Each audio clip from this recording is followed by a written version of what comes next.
Sometimes the quietest friendships leave the loudest echoes. This is the story of a scarred lion and an old dog who weren't supposed to care for each other, but did. What happened between them defied instinct, broke every rule of nature, and reminded us that compassion knows no species. If you believe in second chances, stay with us. Like this video, subscribe to the channel, and let your heart walk with theirs through the forest of the unexpected. The morning mist hung low over the Rocky Mountains, wrapping the endless pine forests of Colorado in a blanket of silence. Late October had painted the trees in fading tones of rust and gold, but higher up, the wind had stripped most of the branches bare. A frost had crept in overnight, dusting the ground with silver and leaving the pine needles crunching underfoot. It was just past 7 a.m. when Ranger Thomas Holt stepped out of the ranger station, nestled deep in Whispering Hollow Reserva Wildlife Sanctuary, isolated far from the hum of highways and towns. Thomas was a man of 58, tall with a slight stoop that came from years of tracking through the woods with heavy packs. His face was weathered like cracked leather, his eyes a pale blue that missed nothing, though they often seemed distant, lingering on memories more than moments. Once a vibrant, talkative young ranger, the loss of his wife 6 winters ago had drained the color from his laughter. Since then, Thomas had become a man of routine and quiet, the kind who said little unless it mattered. He lived for his work and the creatures of the forest, and little else. Beside him padded Blaze, his loyal German shepherd, now 10 years old. Blaze had once served alongside Thomas in a mountain search and rescue unit, a large dog with thick black and tan fur now mottled by age and silver streaks. His eyes still burned with intelligence and instinct. He was slower these days, limping faintly on his back leg, an old injury from a rockfall years ago, but his ears remained sharp, his senses alert. Blaze was more than a companion. He was the one creature Thomas trusted without question.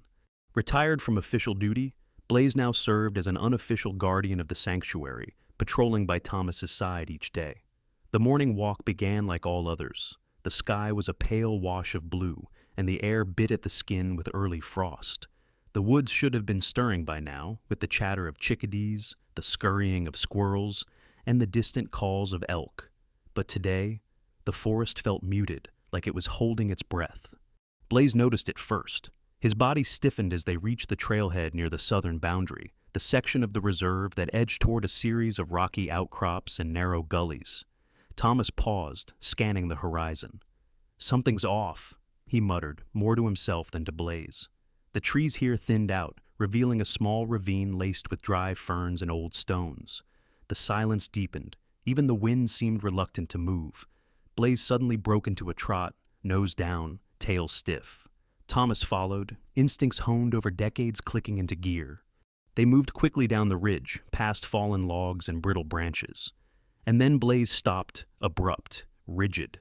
A low, guttural whine escaped him, not from fear, but urgency. At the base of the ravine, half concealed by brush and a tangle of brambles, was a shape, large, tawny, breathing, a mountain lion. Thomas froze. It wasn't just any lion. It was a massive male, his coat dulled by dirt, ribs faintly visible beneath his lean frame.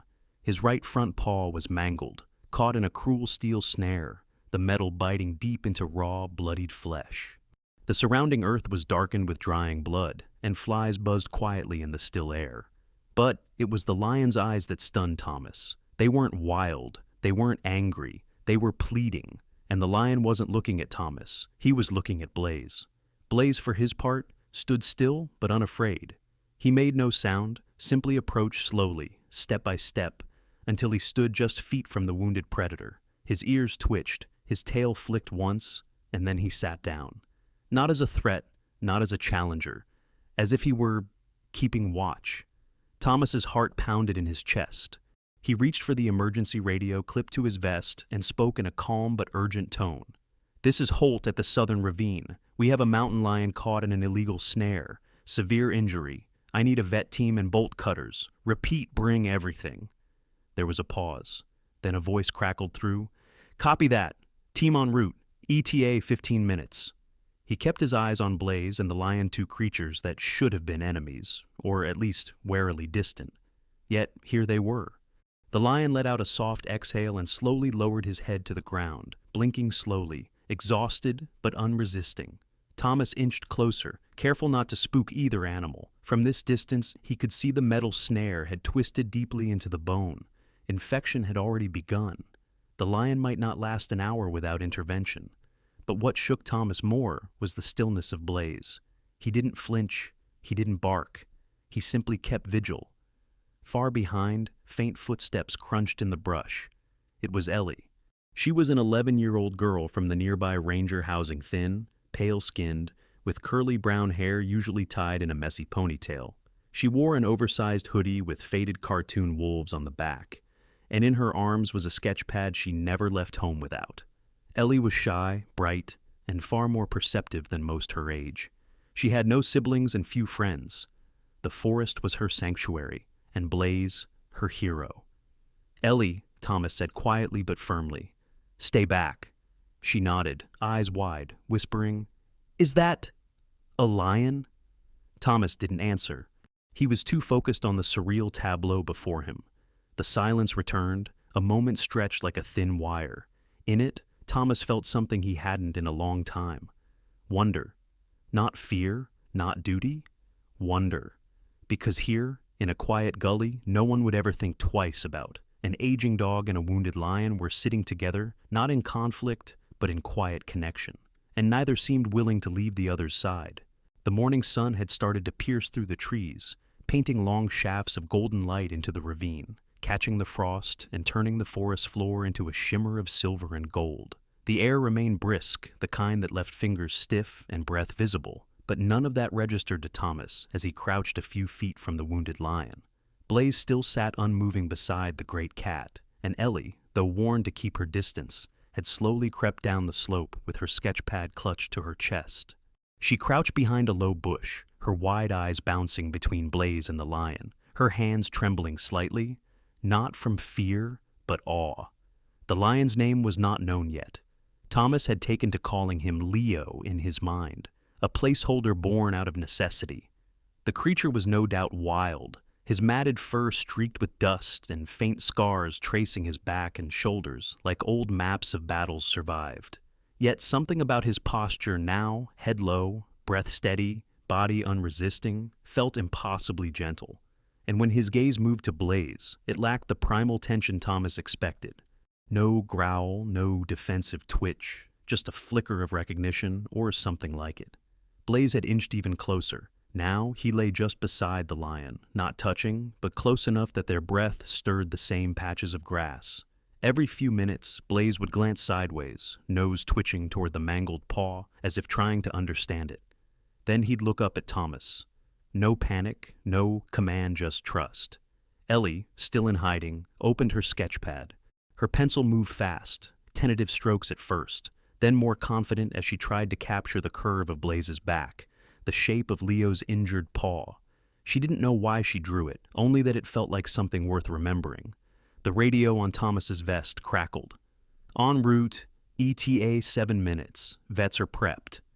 "Copy that," Thomas murmured, still watching. His gaze drifted to Ellie. "You okay?" She nodded without looking up.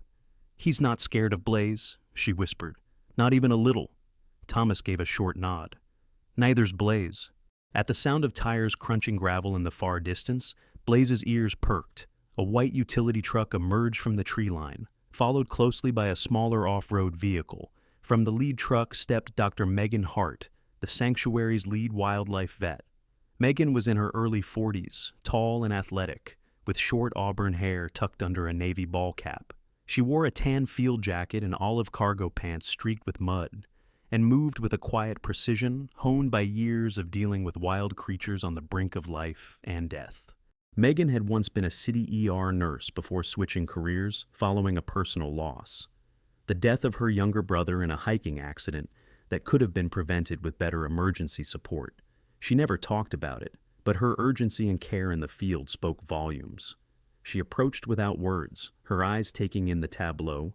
Blaze beside the mountain lion, Thomas crouched nearby, Ellie tucked in the brush. "Well," Megan said softly, kneeling beside Thomas. "That's not something you see every day." Thomas shook his head. "He's been like that since we found him. No aggression. Almost like they know each other." Megan didn't laugh. She simply studied Leo for a long moment. You say that like it's impossible. I say it like it scares me how possible it feels. Her team began unpacking gear: a tranquilizer kit, bolt cutters, saline, gauze, antibiotics. A young assistant named Jared A.A., slim, 20-something, with messy blonde hair and nervous hands, set down the med pack with a clatter. The lion flinched. Blaze let out a single, low bark. Not loud, not threatening, but warning. "Careful," Thomas said quickly. "He's alert." Jared blushed, mumbling an apology as Megan prepared the tranquilizer. She moved with care, selecting a dose strong enough to sedate, but not risk shock. She glanced at Blaze, still calm, then at Leo, whose breathing had quickened again. "I need you to talk to him," Megan said. Thomas blinked. "To the lion?" "No," she nodded at Blaze. "To him. Keep him steady. If he stays calm, the lion stays calm." Thomas crouched beside Blaze, hand resting gently on the dog's shoulder. "You're doing good, boy. Real good." Blaze gave no sign of hearing, except for a small flick of his tail. Megan moved in quietly, and with practiced grace delivered the shot just beneath Leo's shoulder. The lion barely reacted. Moments later, his breathing slowed, eyes drooping as the drug took hold. 3 minutes, Megan said. "That's our window." The team rushed forward. Jared and another assistant, Clara, a no-nonsense Latina woman with a sharp braid and steadier hands, held the lion's head while Megan knelt by the snare. The metal had dug deep, skin and fur fused in places. She worked quickly, bolt cutters straining as she clipped through steel with soft, metallic groans. Thomas kept Blaze nearby, out of reach but in line of sight. It took 2 minutes to free the leg, another minute to flush the wound and inject antibiotics. The entire time, Blaze watched silently, unmoving. Ellie, now standing beside a tree, kept sketching. By the time the lion was lifted onto the stretcher, the light had fully filled the ravine. The rescue team began loading him into the truck. Blaze stood slowly, eyes following every movement, and as the door closed behind the stretcher, he let out a low, mournful sound that made Megan pause. "I've seen dogs empathize," she said, "but not like this." Thomas looked down at Blaze, then over at Ellie, whose eyes were glassy with unshed tears. "Neither have I." Blaze moved to the edge of the clearing and sat, his gaze fixed in the direction the truck had gone, as if willing himself to follow. "Where are you taking him?" Ellie asked quietly. "To the holding enclosure back at the sanctuary base," Megan replied. "Quiet, monitored. He'll have a chance if the infection doesn't spread." "Can Blaze visit him?" Ellie asked. Megan hesitated, then smiled faintly. "I think we may need him to."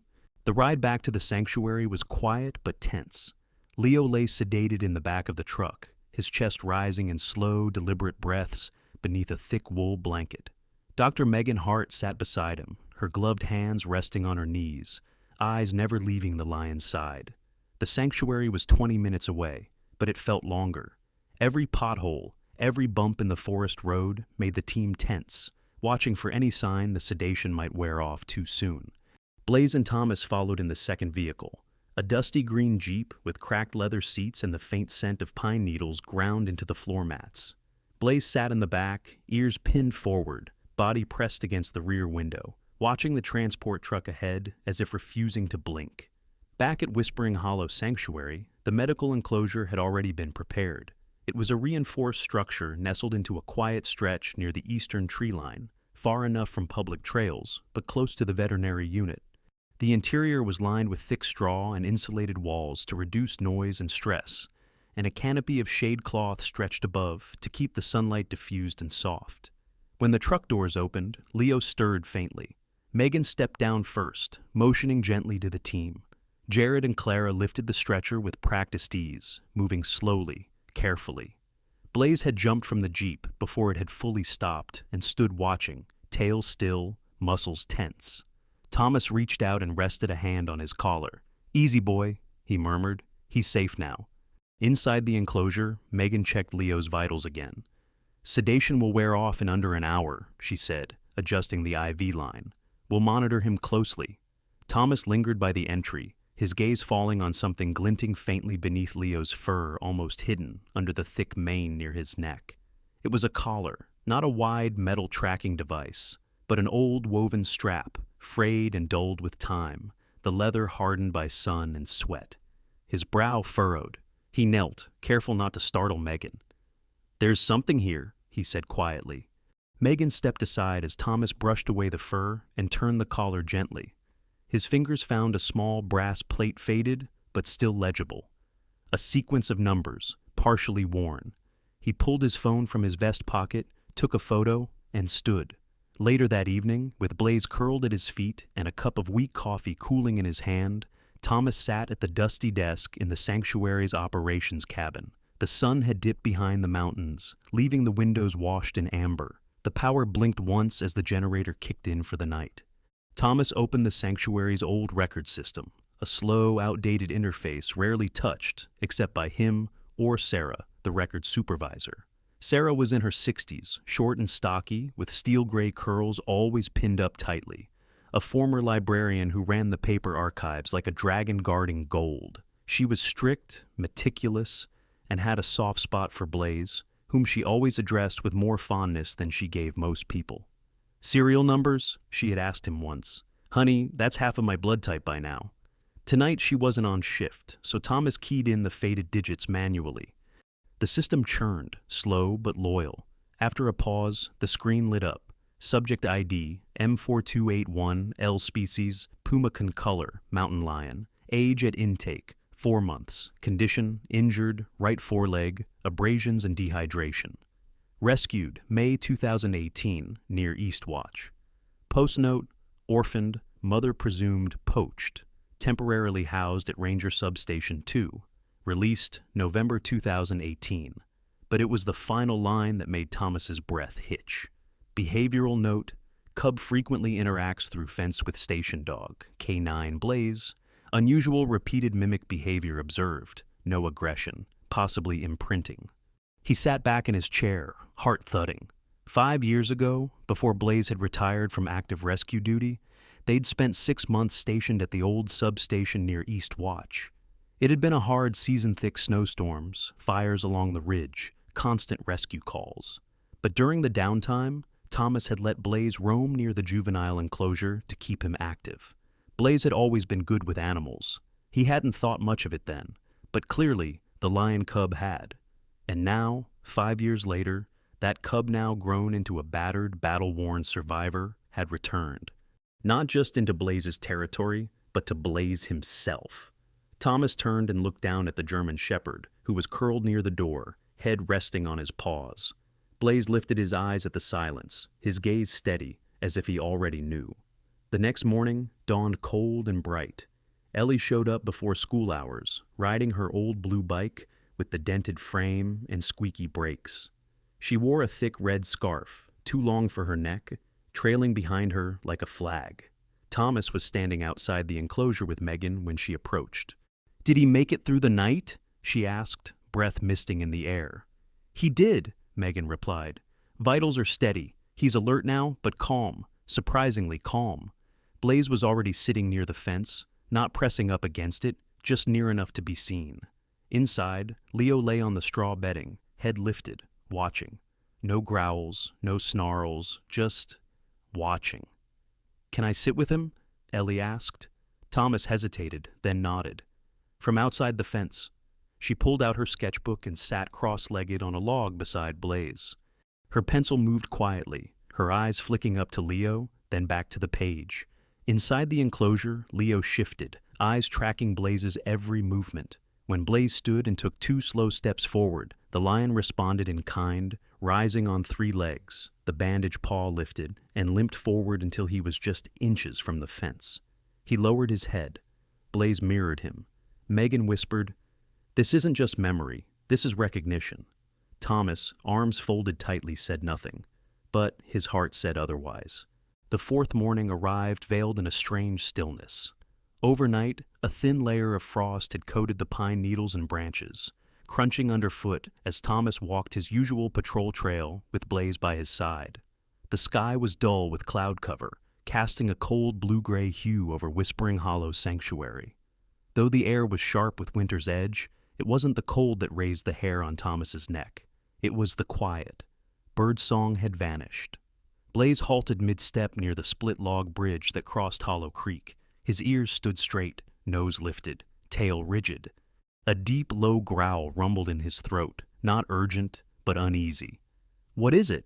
Thomas asked softly, resting a hand on the dog's back. Blaze didn't move. His gaze was fixed toward the distant southern ridge, where dense pine trees met the edge of the canyon wall. It was a remote part of the sanctuary, rarely visited except by the occasional migrating elk herd. Blaze sniffed the air again and growled louder this time, turning to look back at Thomas as if asking, "Do you feel it too?" Minutes later, back at the ranger station, Thomas sat at the control desk and pulled up the live camera feeds from the sanctuary's motion sensors. He clicked through the timestamps and froze at footage from just an hour ago. A figure, faint, blurry, obscured by branches, but unmistakably human. Then a second figure followed. Both were moving low, with deliberate steps. No orange vests, no permits, no official badges. He zoomed in and saw what looked like a long rifle slung across one man's back. Poachers. They hadn't breached the inner boundary yet, but they were moving closer, and from the south, the direction closest to Leo's enclosure. Thomas radioed Hank Dawson immediately. "I've got 2 unknowns on the south ridge. They're not lost hikers. Probably armed. They haven't crossed the fence line, but they're scanning the terrain." "Damn it," Hank replied, voice husky and cold. "Send me the coordinates. We'll double patrol. Don't engage." Thomas knew better than to confront them yet. But he also knew predators could smell intent, and not all threats came on 2 legs. That afternoon, Ellie returned to the sanctuary on her bicycle. Her sketch pad was tucked under her arm, gloves mismatched, scarf bundled twice around her neck. She parked near the observation post and ran toward the enclosure, where she always found Blaze and Leo. Blaze was already sitting near the fence, his posture still, his eyes sharp. Leo stood inside the enclosure, not lying as he usually did, but upright, tense. His tail was low and slow-moving, his head lifted toward the same southern ridge Blaze had watched earlier. "Something wrong?" Ellie asked softly, crouching by the fence. Neither animal acknowledged her. Leo's ears turned back slightly as if catching something distant. His muscles twitched with that unmistakable readiness, even though his bandaged paw still bore the weight of healing. Blaze growled again, barely audible, but the vibration in it traveled through the air like a taut wire about to snap. Thomas appeared behind her, his breath rising in clouds. "They know," he murmured. Ellie looked up. "The lion and Blaze?" He nodded. "They can feel what we can't. Something's out there." Ellie pulled her sketch pad into her lap. She stared at the image unfolding before her.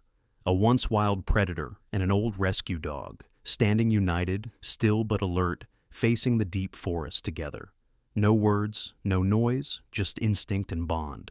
She began sketching fast, hands guided more by emotion than technique.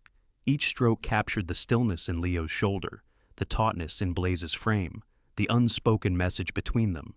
"We will stand." Later, as dusk fell and the wind picked up, Thomas sat alone on the ranger cabin's front step. Ellie approached quietly and handed him the drawing pencil, shaded, rough but true. It showed Blaze and Leo mirrored on opposite sides of the fence, both facing the unseen. "I thought you'd want this," she said simply. "So no one forgets how they looked." Thomas studied the drawing, then looked toward the forest again.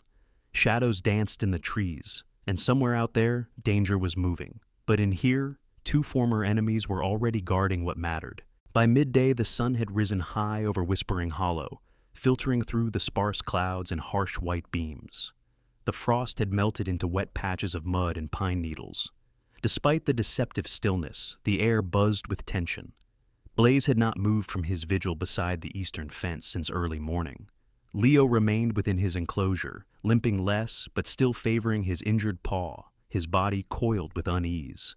Thomas sat at the ranger outpost, eyes glued to the updated trail feeds on the security monitor. The system had started glitching, flickering frames, intermittent static, and his gut told him this was no coincidence. The radio crackled again, broken static followed by the tail end of a word. "Coming. West Slope." "Repeat that," Thomas said, leaning into the mic. Nothing. He stood, heart suddenly hammering. Blaze was right. Something had shifted. Ellie had returned after school, riding her now dust-coated bicycle, its frame clanking each time she hit a pebble. Her ponytail bounced as she ran past the ranger cabin, sketchpad in hand. She wore her puffy blue jacket, a little too big for her, and a backpack filled with new pencils. She found Leo lying in the shade near the enclosure's center, head low, eyes alert. Blaze was outside the fence, ears raised, already standing. "Hi, you two," she said, catching her breath. "You look like you're waiting for something." She walked closer, kneeling beside the outer gate to sketch. Neither animal greeted her the way they usually did. Blaze gave a short bark, a tone Ellie had never heard from him before. It wasn't playful, it was a warning. That's when the shot rang out. A loud, sharp crack that echoed off the cliffs. Ellie froze. Leo's head snapped up, his body rising painfully to stand. Blaze took off like a bolt of lightning, growling furiously, headed not toward the sound, but toward Ellie. "Get down!" a voice bellowed Thomas's.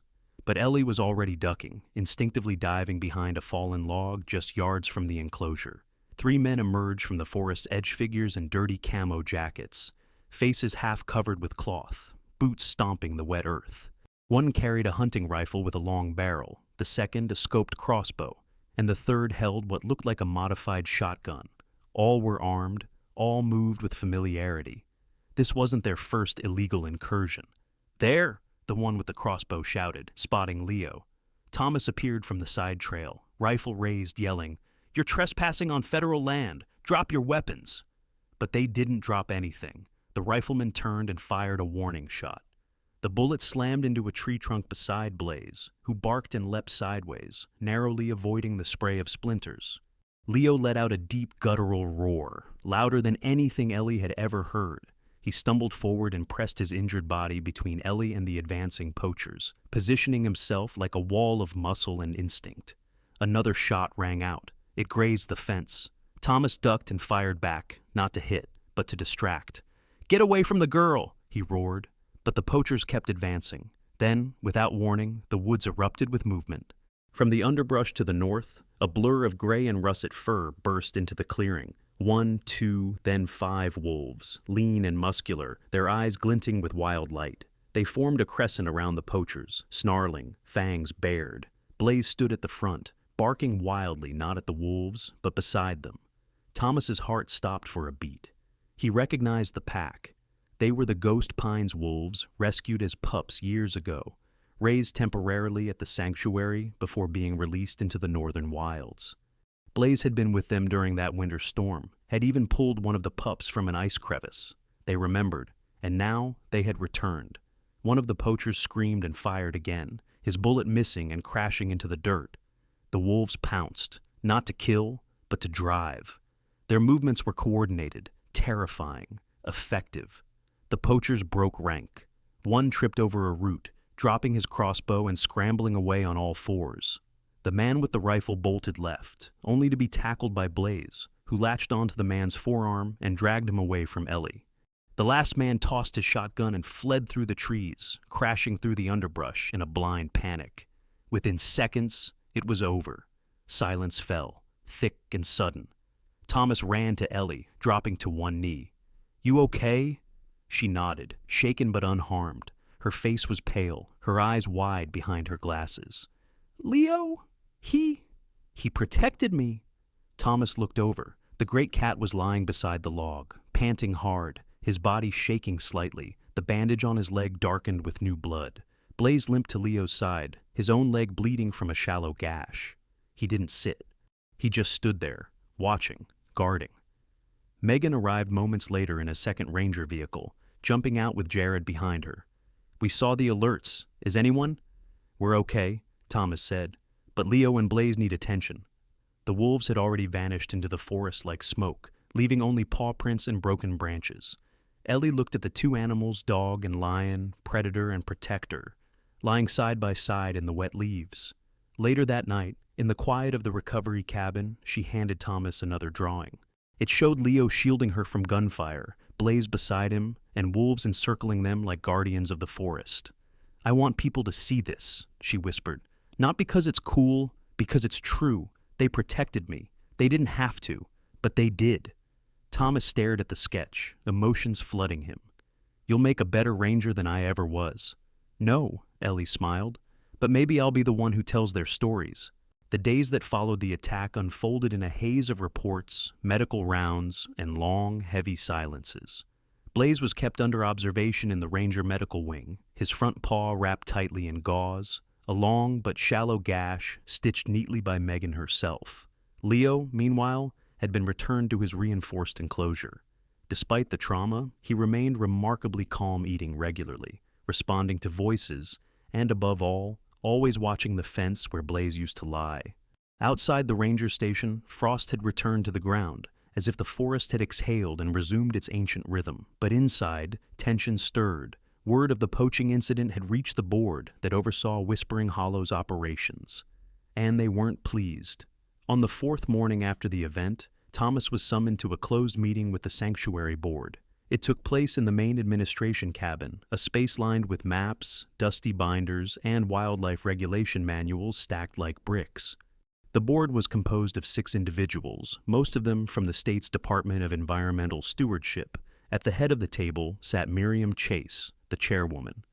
Miriam was in her early 60s, tall and sharply dressed in a forest green blazer, with short silver hair styled like polished armor. She had the no-nonsense tone of someone who had written policies, enforced them, and battled bureaucracy for decades. Miriam believed in conservation, but she also believed in control, and Leo, to her, was rapidly becoming a liability. "Thomas," she began, folding her hands over a leather folder, "we've reviewed the incident report. You were lucky. The girl wasn't harmed. Blaze and the lion survived, but that's not the point." Thomas sat straighter, eyes narrowed slightly. "Then what is?" "Public safety," Miriam said. "The lion shouldn't be here. He was already injured. Now, he's been the center of a poacher attack. That makes him a target and a risk." The room fell silent for a beat. Then Thomas spoke, measured but clear. "He protected a child, alongside a dog. He didn't attack, he shielded." Miriam sighed, exasperated. "He's still a wild predator." "So is half this sanctuary," Thomas replied. "And that dog was a rescue once. Now he leads patrols better than most rookies." One of the younger board members, Daniel Wu, a mild-mannered conservation biologist in his 30s with gentle eyes and a mop of black hair, leaned forward. "There's something to be said about the behavioral bond here. We've never seen a case like it, a lion forming a memory-driven connection with a dog from its cubhood. It's not textbook." "No," Miriam snapped. "It's a PR nightmare waiting to happen." That's when Thomas pulled out Ellie's drawing. He laid it on the table, carefully, as if it were more than paper. The board stared at the sketch. Leo standing in front of Ellie, Blaze lunging toward danger, and wolves circling the poachers like forest spirits. The caption Ellie had penciled in beneath it read, "Peace needs no words." He cleared his throat. "She's 11. She saw more truth in 30 seconds than we have in 30 years of policy writing." Daniel looked up. "So what do you propose?" Thomas leaned forward. "Let's stop trying to separate what's already chosen to stay together. We build something new, not a zoo pen, not a strict enclosure, but a hybrid sanctuary zone. A controlled environment where animals like Leo and Blaze can coexist, still observed, still monitored, but not caged." Miriam raised an eyebrow. "You want to design a peace zone?" "I want to respect one that's already been made," Thomas said. 2 days later, plans for what was informally dubbed the peace enclosure were drawn up. The idea was unprecedented but not impossible. A large semi-natural area at the sanctuary's east perimeter, with a blend of open forest, rock outcroppings, and artificial den spaces. Hidden camera systems would monitor every movement. The fencing would be low impact, blending into the landscape but strong enough to ensure safety for both the animals and the staff. Volunteers and rangers joined in. Among them was Reuben, a local carpenter in his late 40s, stocky with a scruffy beard and a soft drawl, who rarely talked unless he was holding a hammer. Reuben had helped build the sanctuary's very first rehab wing 10 years ago, and despite his gruff demeanor, he had a heart for second chances, as he called them.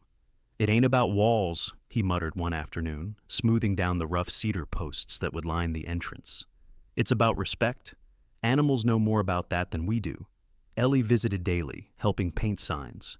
She insisted on doing the final sign herself, on reclaimed wood, using water-resistant ink. Her sketch was simple: Leo and Blaze, both facing the same direction, side by side, beneath a pine tree. The lettering beneath read, "Peace needs no words." When she presented it to Thomas, he didn't speak. He just nodded and squeezed her shoulder gently. The day of the transfer arrived quietly. The air was crisp, the clouds low and heavy with the scent of impending snow. Megan oversaw Leo's final checkup. He'd regained full use of his injured leg. Still scarred, still a bit stiff, but usable, Blaze had healed enough to walk without a limp. The new enclosure's gates were opened, and the two old souls walked in. First Blaze, then Leo. They did not sprint. They moved slowly, side by side, their bodies close but not touching. The crowd of rangers, staff, and a few board members stood in silence, watching. Leo paused beneath a tree, sniffing the earth. Blaze sat nearby, facing the woods. Ellie whispered to no one in particular. They already belong. And indeed, they did. The morning that marked the official opening of the peace enclosure arrived in a hush that felt almost sacred. A light snow had dusted the sanctuary overnight, turning the pines into silent sentinels wrapped in frost. The sun hadn't yet broken through the overcast sky, and everything glowed in soft, muted silver. It was the kind of morning that made people whisper without knowing why. Only a handful of staff had been allowed to observe the first introduction inside the new enclosure. No drones, no press, no chatter, just presence. Thomas stood just outside the viewing perimeter, bundled in his old canvas field coat. His graying beard was flecked with snow, and his eyes were locked on the gate. Blaze sat at his side, alert but still, his breath curling visibly into the cold air. The old shepherd wore no leash. He didn't need one, not today. Leo stood on the opposite end of the enclosure, near the inner holding bay. He had been walked there gently by the medical team. No tranquilizers, no muzzle, just trust.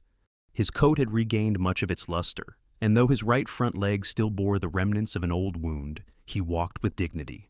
Quiet strength. The kind that comes not from dominance, but from survival. Megan stood to the side with a clipboard tucked under one arm, though she hadn't written anything down. Her auburn hair was pulled back under a gray beanie, and her expression was unreadable, half vet, half believer.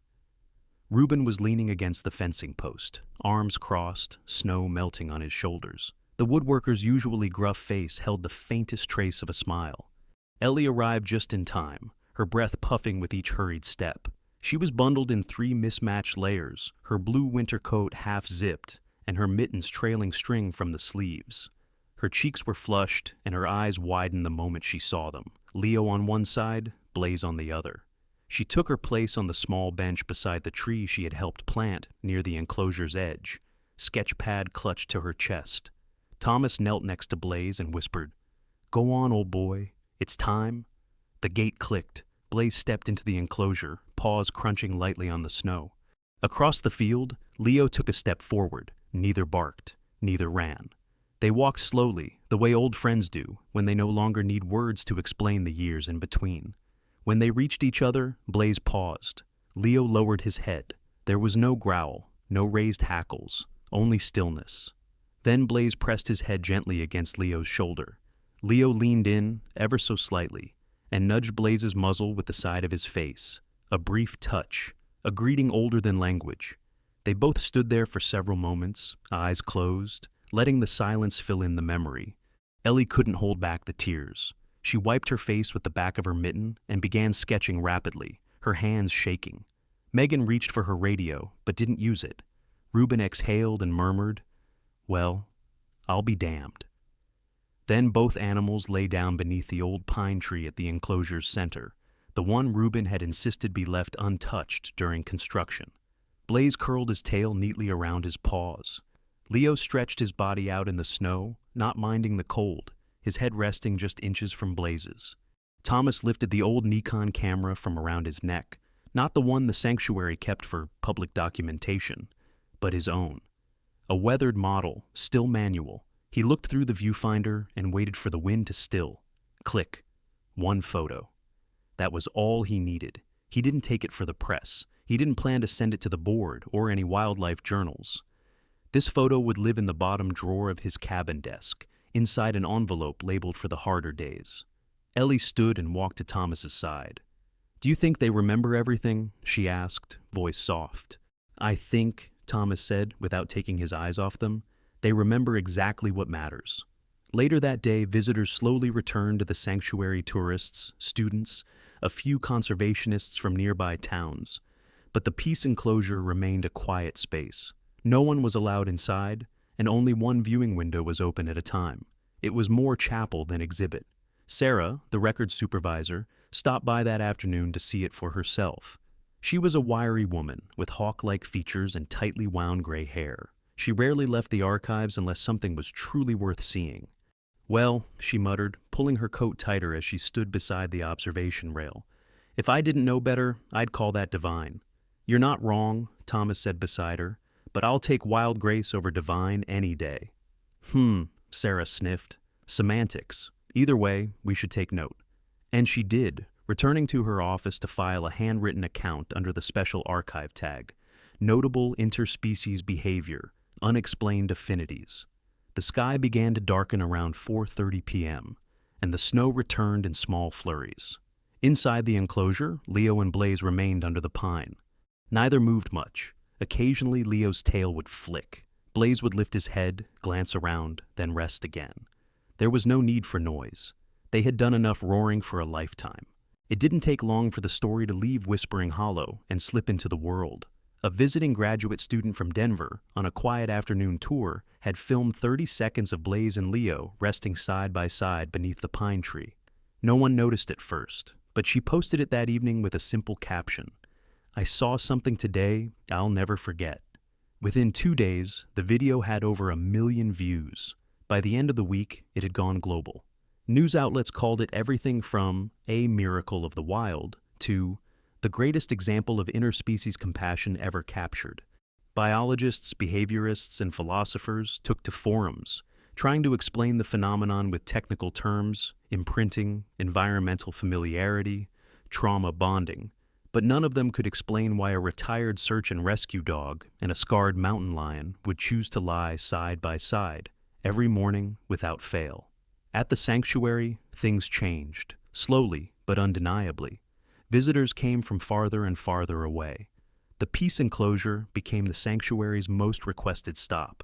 And yet, true to the agreement Thomas made with the board, it remained a place of silence.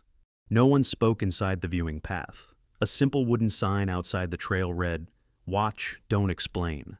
But for Thomas, none of this was surprising. He spent most mornings sitting on the bench Ellie had painted herself, a few yards from the enclosure fence. Blaze would usually be dozing under the tree, Leo beside him, their movements slow, relaxed, and synchronized in a way that needed no translation. Thomas never brought a camera anymore. He didn't need one. He already carried that moment in his chest, heavy as a sacred stone. Ellie still visited almost daily, usually after school.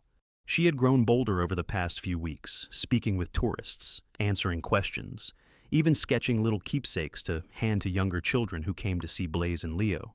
Thomas noticed the shift. The quiet, artistic girl who used to sit alone and whisper to animals now carried herself with something steadier, confidence born not from attention, but from purpose. One afternoon, a woman named Melinda Carr arrived unannounced. She was in her mid-50s, tall and slender, with long gray blonde hair pulled into a braid and a faded denim jacket embroidered with wildflowers. She introduced herself as a field producer from National Earth, a documentary company that focused on animal stories. Her voice was calm, practiced, but not pushy. I don't want to interfere, she told Thomas, standing outside the enclosure gate. But I think the world needs to understand this story, not for ratings, for wonder. Thomas studied her a long time. Then he shook his head. They've been studied enough. Let them just be. Melinda didn't argue. She simply nodded, wrote something in her little notepad, and before leaving, placed a single postcard on the bench. It had a photo of an African elephant resting its trunk on a baby giraffe's back. On the back, she had written, "Some stories are sacred, but sacred doesn't mean silent." He kept the postcard, but he never called.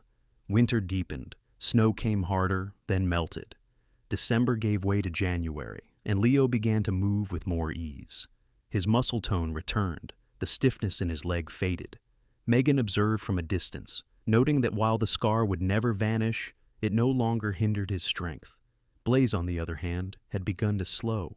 He still walked the perimeter each morning with Leo, but rested more often beneath the tree. His muzzle had gone almost entirely white. His breaths came heavier in the evenings. Thomas didn't need a chart to know time was beginning to tap on Blaze's shoulder. One evening, Ellie brought a new drawing. It showed Blaze lying in the snow, Leo curled beside him, and a swirl of pine needles floating gently in the air. She had captioned it, "Not goodbye, just here." Thomas pinned it on the inside of the cabin door. As weeks passed, the media frenzy died down. The world, as it always does, moved on to the next viral sensation. But at Whispering Hollow, nothing moved on. It simply deepened. The story wasn't done. Not for them. Blaze and Leo remained inseparable. On warm days, they walked the enclosure together.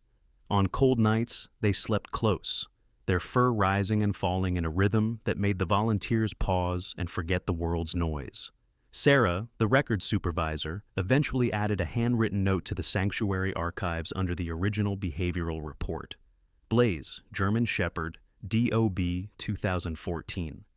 Leo, Mountain Lion, First Contact 2018, Reunited 2023. Relationship, enduring, peaceful, and unexplained. And beneath it, in her careful cursive, some friendships need no footnotes. On a clear morning near the end of March, Thomas walked the Peace Enclosure Trail alone. He carried no gear, only a thermos of coffee and a loaf of bread wrapped in cloth. Reuben's homemade gift. He stopped by the fence, leaned against the post, and smiled at what he saw. Blaze and Leo were lying beneath the pine tree again. Leo's head was resting on Blaze's back. The dog's tail twitched once in his sleep, content.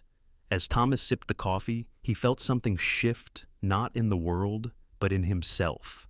Not a roar, not a revelation, just peace. Sometimes the greatest stories aren't about heroes who roar, but about friends who simply stay. Like an old dog who chooses to lie beside a wounded lion, not out of instinct, but out of something deeper. In their silence, they spoke a language the world had forgotten. And perhaps that too was no accident.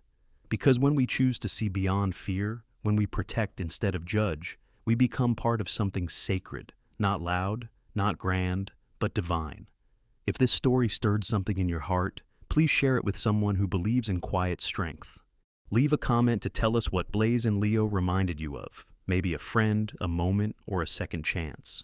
And if you still believe that kindness can bridge even the wildest of gaps, type Amen below. Don't forget to subscribe for more true stories that heal, inspire, and remind us that miracles are never far. They're just quiet and waiting. May God bless you and all the hearts you haven't met yet.